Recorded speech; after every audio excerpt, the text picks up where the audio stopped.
नमस्कार दोस्तों, स्वागत है आपका आज की कक्षा में।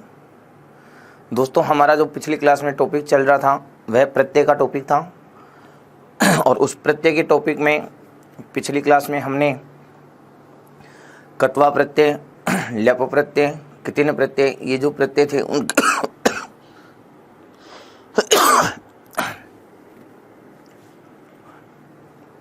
नमस्कार दोस्तों, स्वागत है आपका आज की कक्षा में।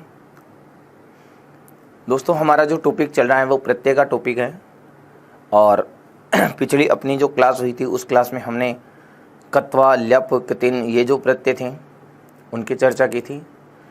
प्रत्यय की इसी कड़ी को आगे बढ़ाते हैं और चलिए स्टार्ट करते हैं कृत प्रत्ययों में। अगला जो प्रत्यय है वह है क्षत्रि एवं सानच प्रत्यय।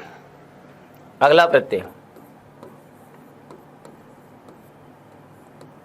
क्षत्रि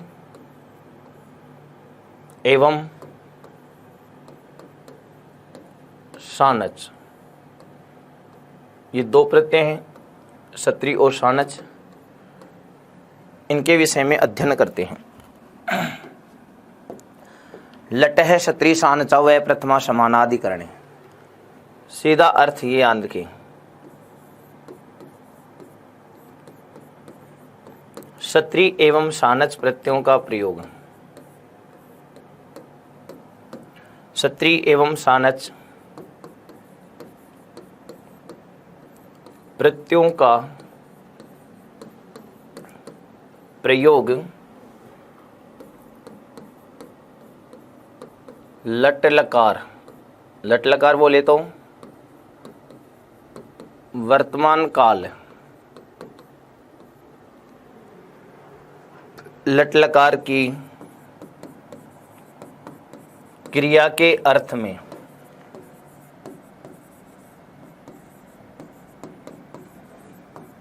किया जाता है। क्षत्रि एवं सानच प्रत्ययों का प्रयोग जो है वो लट लकार की क्रिया के अर्थ में किया जाता है। एक बात यहां ध्यान रखना, तऊ सत वाली, ये वाला नियम, तऊ सत। तऊ सत का मतलब क्या है? तऊ का तात्पर्य या क्षत्रि सानचऊ, तो आप ऐसे कह देंगे क्षत्रि व सानच प्रत्ययों की सत संज्ञा। कौन सी संज्ञा? सत्य। कत एवं कत्वतु की निष्ठा थी, इनकी सत है। क्षत्रि एवं सानच प्रत्ययों की सत संज्ञा होती है, सत संज्ञा होती है। अतः ये प्रत्यय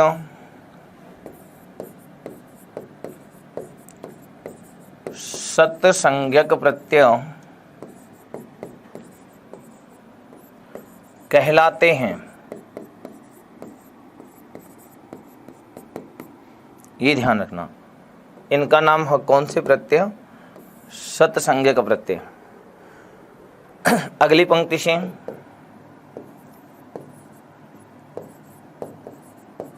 इन प्रत्ययों का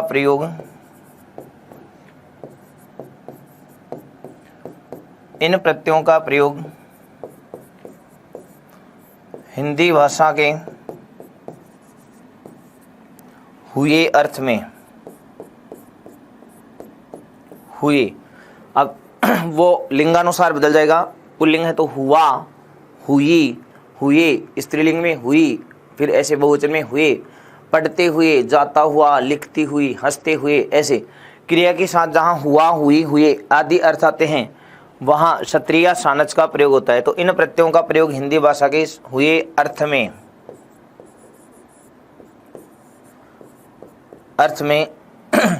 किया जाता है।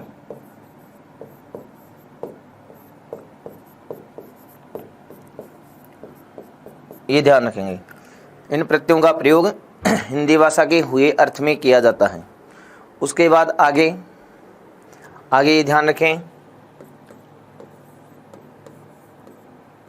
क्षत्रि प्रत्यय का प्रयोग सत्री प्रत्यय का प्रयोग परस्मयी पदी धातु के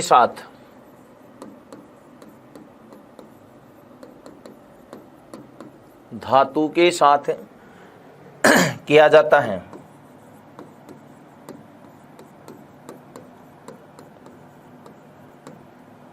और सानच प्रत्यय का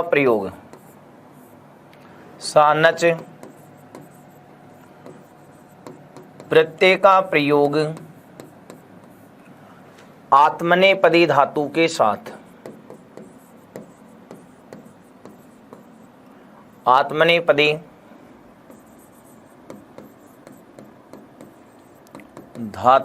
साथ किया जाता है।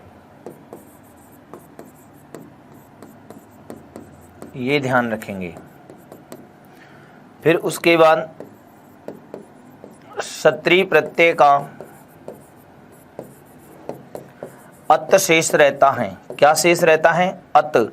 सत्री प्रत्यय का अत शेष रहता है।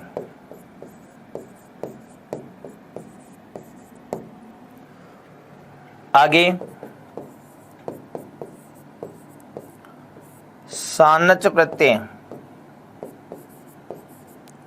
सानच प्रत्यय का आन, ये वाला सानच प्रत्यय का आन शेष रहता है।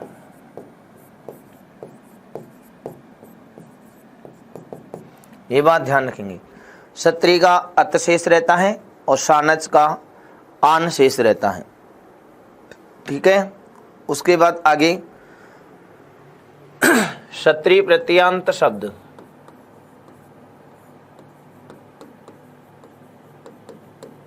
सत्री प्रत्ययान्त शब्द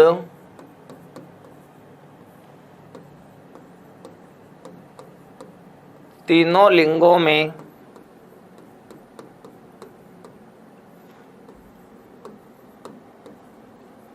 प्रयुक्त होते हैं।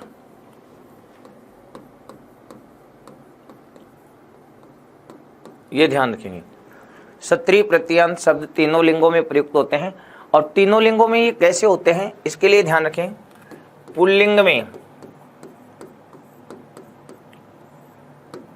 पुल्लिंग में भगवत के समान,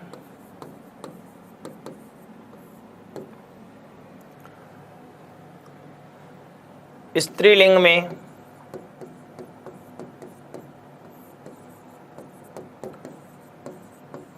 नदी के समान और नपुंसक लिंग में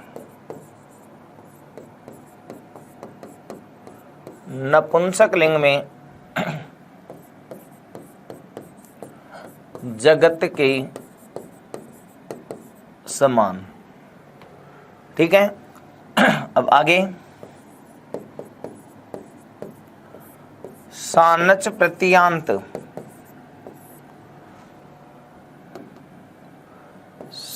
प्रत्ययान्त शब्द भी तीनों लिंगों में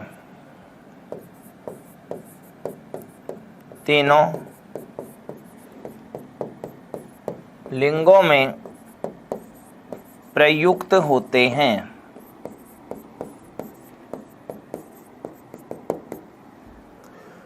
पुल्लिंग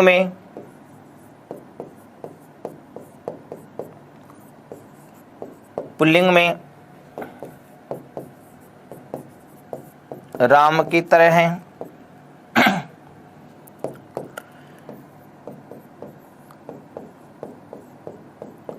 स्त्रीलिंग में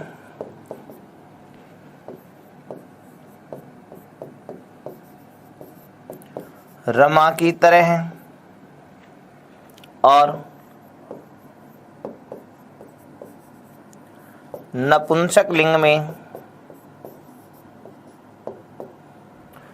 फल की तरह हैं।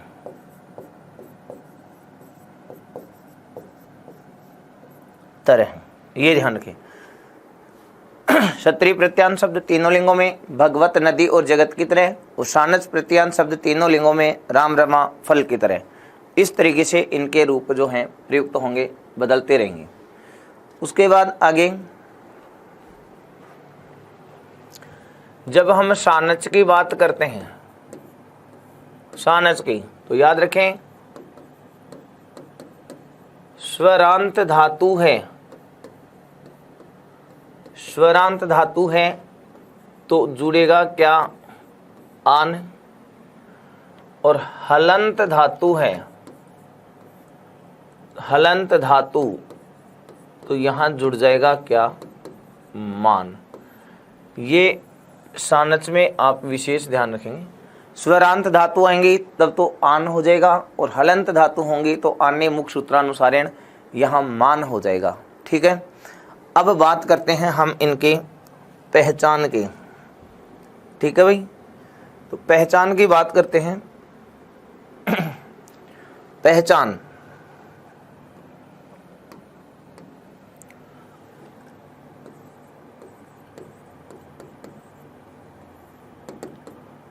पहचान में ध्यान देना। सबसे पहले हम बात करें किसकी? क्षत्रिय की। क्षत्रिय की पहचान,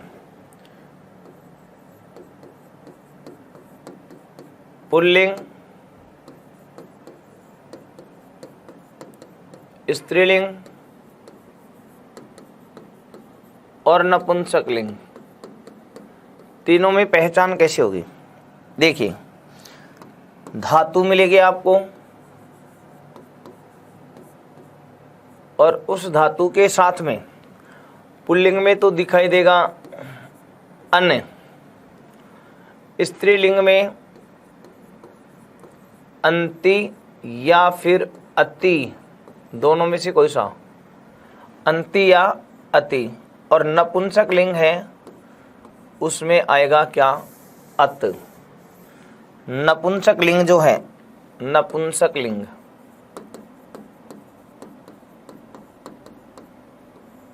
इसमें पहचान करना अत से।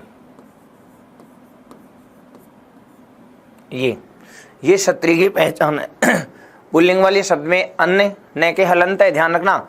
स्त्रीलिंग वाला जो शब्द होगा उसमें अंति या अति, और नपुंसक लिंग का जो शब्द होगा उसमें अत। ये तो पहचान हो गई किसकी? क्षत्रिय की। ठीक है, ये क्षत्रिय की पहचान है। अब बात करते हैं सानच की पहचान की। सानच की पहचान, ठीक है भाई, सानच की पहचान।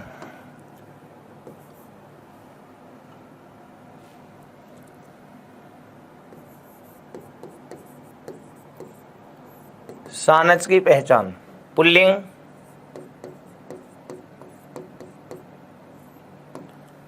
फिर स्त्रीलिंग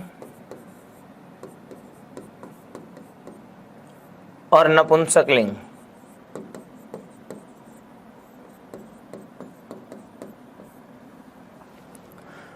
पुल्लिंग में पहचान ये ध्यान रखेंगे, धातु और इसके साथ आने हैं या आने हैं या आने हैं, ने की जगह ने। स्त्रीलिंग में आना या आना, और नपुंसक लिंग में आनम या आणम, ऐसे।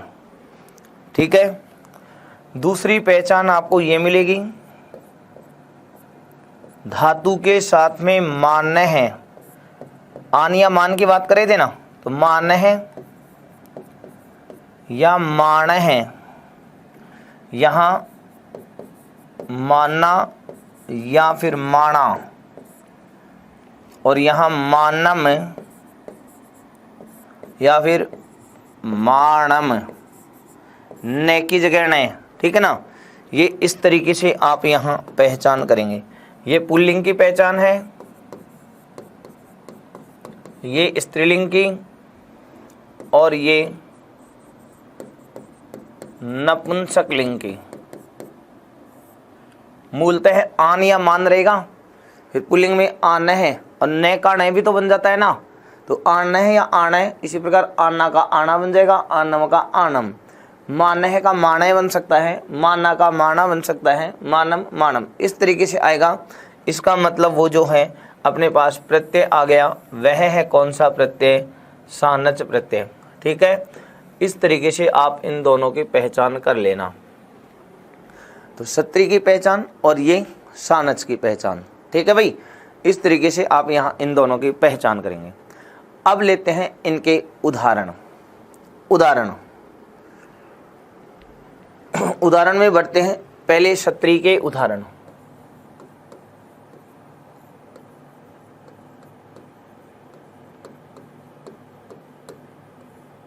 सत्री के उदाहरण।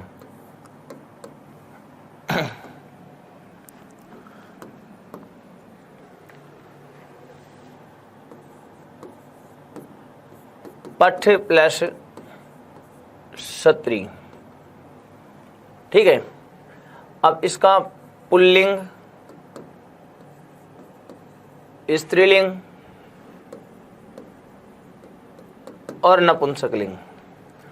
तो पुल्लिंग में तो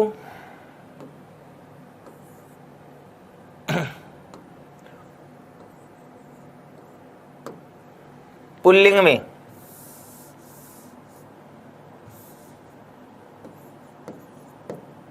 पठ प्लस सत्री। इसका पुल्लिंग में रूप बनेगा पठन, स्त्रीलिंग में पठन्ति, नपुंसकलिंग में पठत। ऐसे पठ प्लस सत्री से पठन, पठन्ति, पठत। इसी प्रकार हस प्लस सत्री लिख प्लस सत्री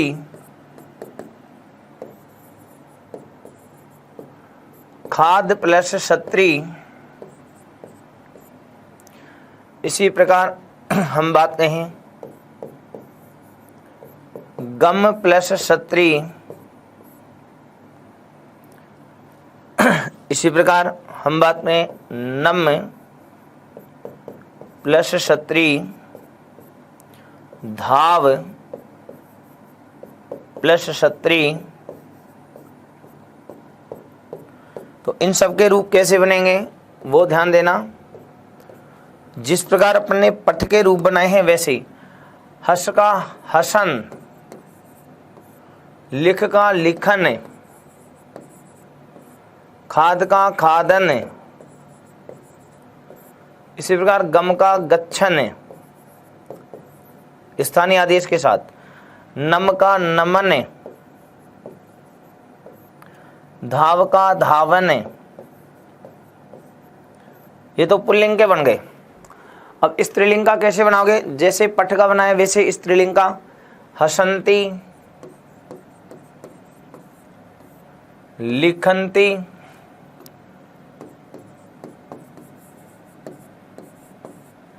इसी प्रकार खादंती,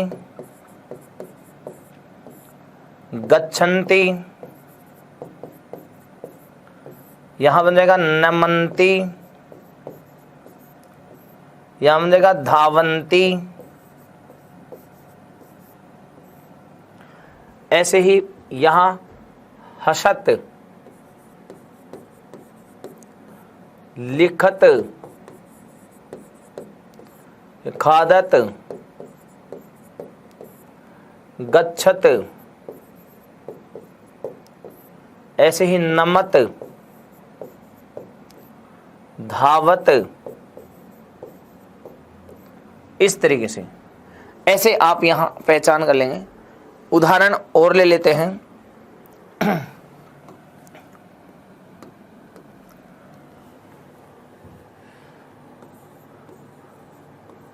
रक्ष प्लस क्षत्री।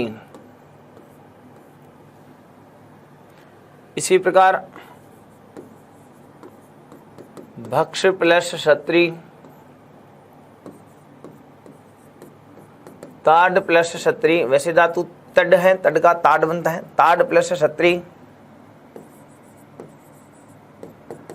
कथ प्लस छतरी। इसी प्रकार हम बात कहें गण प्लस छतरी।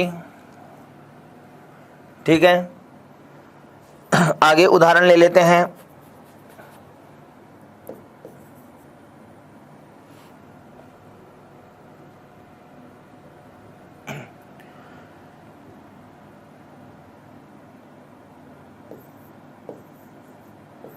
रम प्लस छतरी, जीव प्लस छतरी,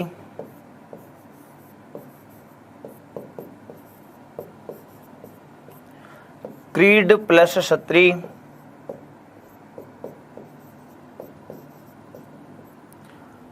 अर्च,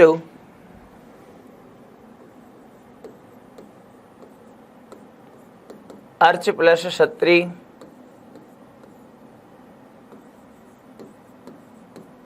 अट प्लस छतरी,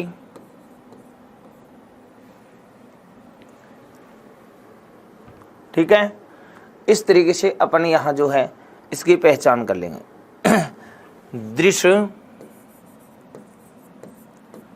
प्लस छतरी,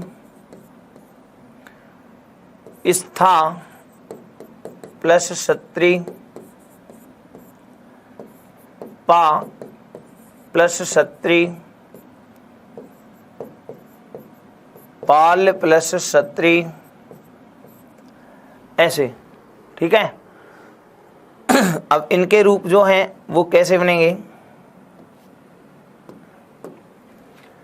रक्ष का तो बन जाएगा रक्षण, भक्ष का निजंत धातु है, बनेगा भक्षयन, ताड़ का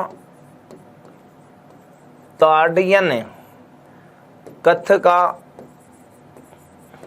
कथयन, गण का गणयन, रम का रमन, जीव का जीवन, क्रीड का क्रीडन।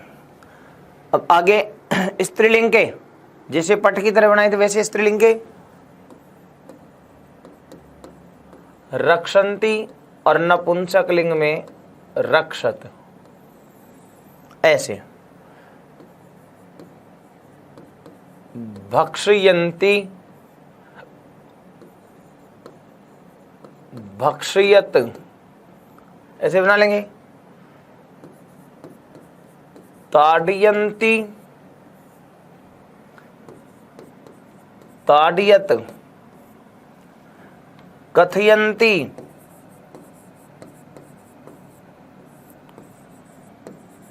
कथयत, गणयन्ति,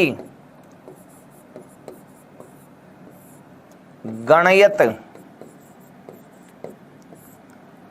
रमन्ति, रमत, जीवन्ति, जीवत, क्रीडन्ति,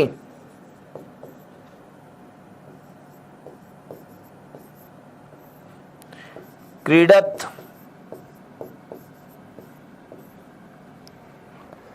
यहाँ क्रीडत,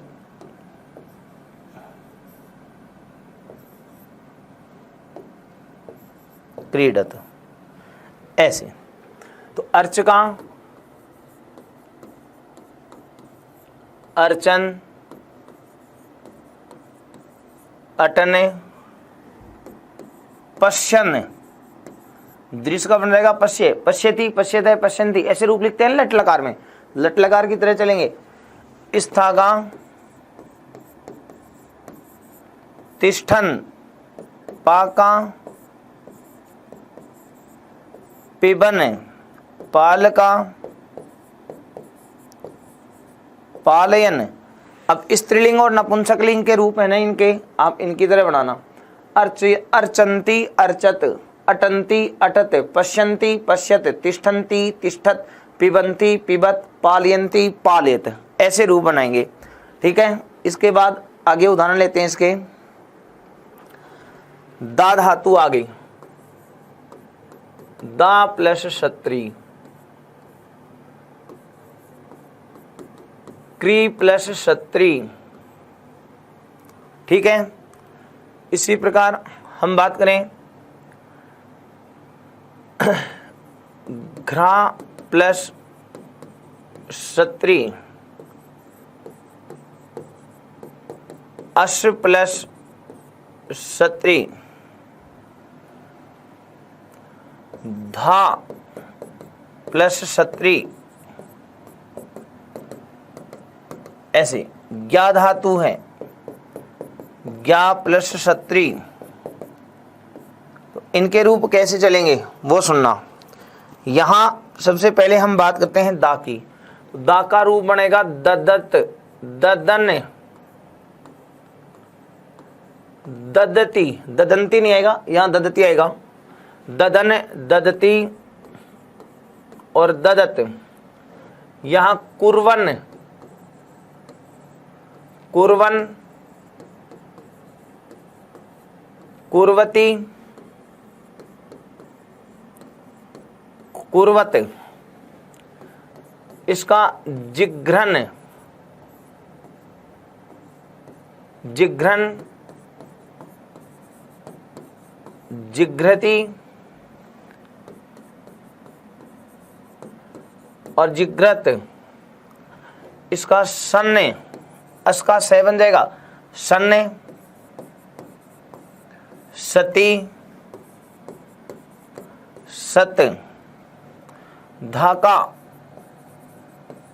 दधन, दधती, दधत। ज्ञाका, जानन, जानती, जानत। इस तरीके से आप यहाँ जो है रूप विभक्तियां पहचानेंगे और प्रत्यय की पहचान करते आंसर बताएंगे। स्मृ धातु है और री धातु है, स्मृ और री, इनके साथ प्रत्यय जोड़ते हैं क्षत्रिय प्रत्यय। तो ध्यान देना, स्मृ का बनेगा स्मरण, स्मरन्ति, स्मरत, हरन, हरन्ति, हरत। अब हो सकता है आपके प्रश्न में, आपके माइंड में ऐसा प्रश्न बन रहा है कि सर कहाँ तो आप अति जोड़ रहे हो और कहाँ अंति जोड़ रहे हो, तो हमें क्या पता चलेगा कि ये अंति जोड़े कि अति जोड़े। यही प्रश्न बना ना? हाँ, मैं समझ रहा था आपका प्रश्न यही बनेगा। तो सुनिए, अंति और अति कहाँ जोड़े, कौन सी धातुओं के साथ अति जोड़े, कौन सी के साथ अंति जोड़े स्त्रीलिंग में। तो ये सुन लो, ध्यान से समझना।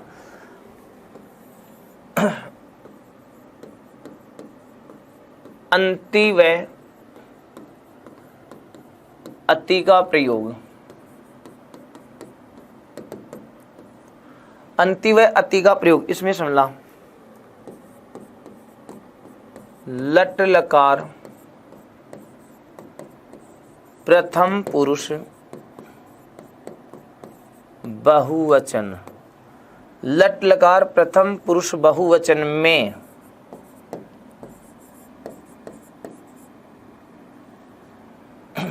या ऐसे नहीं, दूसरे तरीके से समझें इसको, दूसरे तरीके लेते हैं। लट लकार प्रथम पुरुष एक वचन लो, लट लकार प्रथम पुरुष एक वचन में, एक वचन में ए प्लस ती, मतलब ती से पहले ए प्लस ती, ती से पहले ए हो तो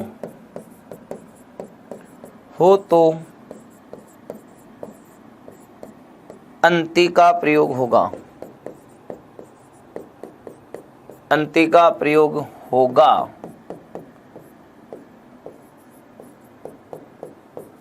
ऐसे भिन्न स्वर हो तो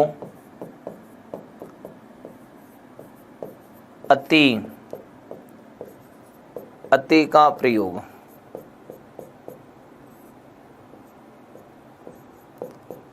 होगा। जैसे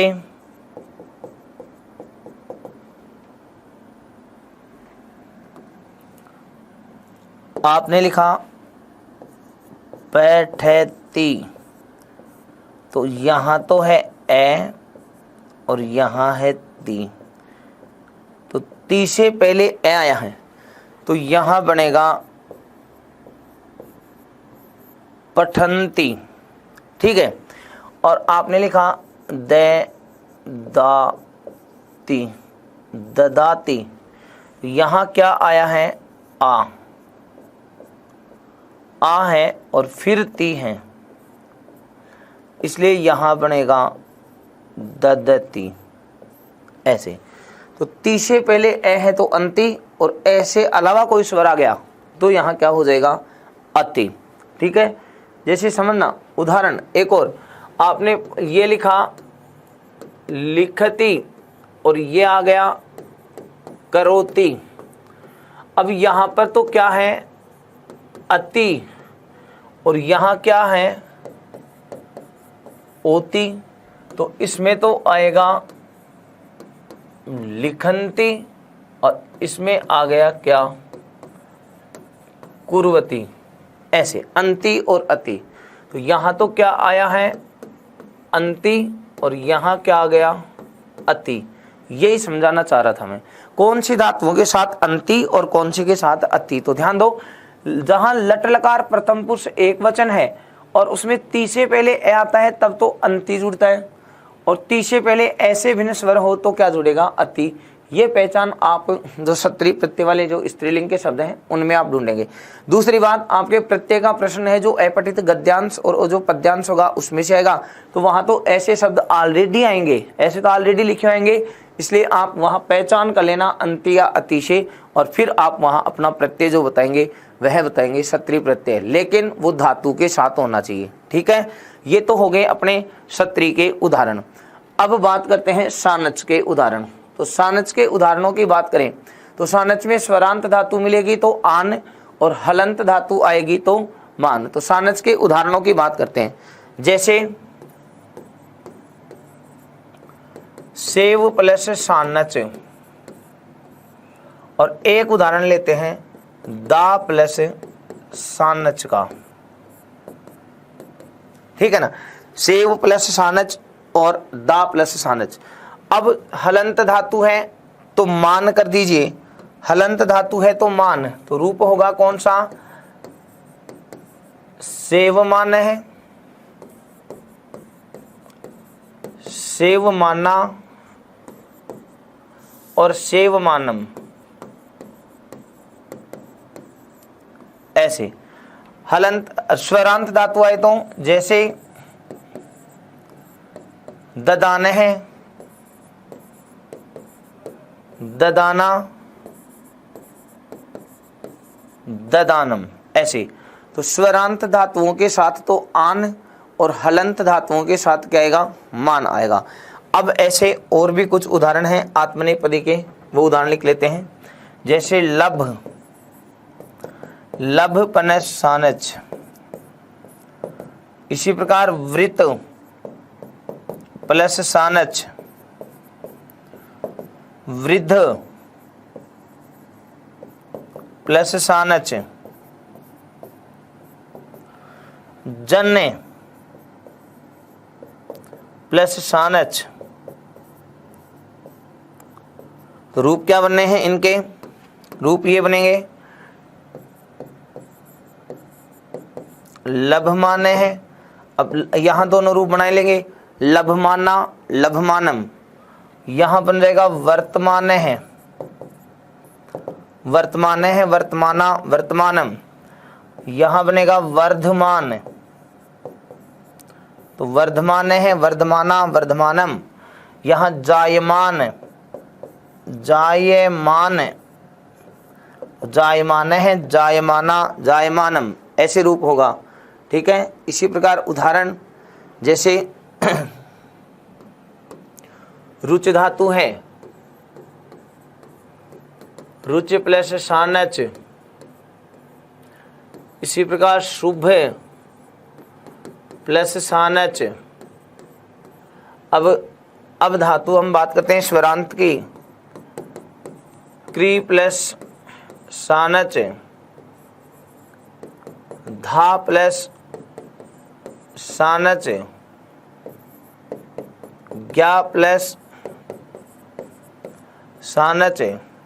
ठीक है, इसी प्रकार सिंह प्लस सानच, अधि उपसर्ग पूर्वक इंग धातु और सानच प्रत्यय, ऐसे ये धातुएं आ गई। इनसे बनने वाले रूपों की चर्चा करते हैं। रोचमाने, फिर रोचमाना रोचमानम, शोभमाने, फिर शोभमाना शोभमानम, यहाँ रूप रहेगा इसका कुर्वाण है, आण है आणे, ऐसी पहचान करी थी ना, कुर्वाण है कुर्वाणा कुर्वाणम, दधान है दधाने दधाना दधानम, जानान है जानान है जानाना जानानम, सयान है सयान है सयाना सयानम, इसी प्रकार अधियान है अधियान है, तो हो जाएगा अधियाना अधियानम। ऐसे इनके रूप आप इस तरीके से बनाएंगे। अब लास्ट में नोट के रूप में दो बातें ध्यान रखेंगे। नोट में पहला, विद धातु के साथ, विद धातु के साथ क्षत्रिय प्रत्यय का प्रयोग करने पर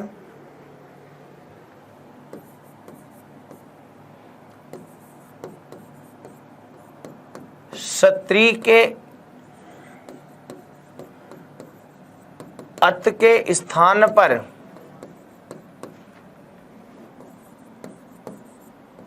वश आदेश होता है। जैसे ये विशेष उदाहरण है, इसको ध्यान रखना। विद धातु है, उसके साथ हम क्षत्रिय प्रत्यय जोड़ेंगे तो एक रूप तो बनेगा विद्वस, और इसका बन जाएगा फिर क्या, विद्वान, ये वाला। और दूसरा इसका रूप जो रहेगा वो है विद धातु, उसके साथ क्षत्रिय प्रत्यय, तो क्षत्रिय का अत से जाएगा, और विदत विदन, ऐसे ये दो रूप रहेंगे, ये ध्यान रखना। विद धातु के साथ में, विद धातु के साथ में अगर हम क्षत्रिय प्रत्यय का प्रयोग करते हैं तो दो रूप बनेंगे, विद्वान और विदन। ठीक है, दूसरा नोट ये ध्यान रखना, नंबर 2, आश, आश धातु के साथ, आश धातु के साथ सानच प्रत्यय, आश धातु के साथ सानच प्रत्यय का प्रयोग करने पर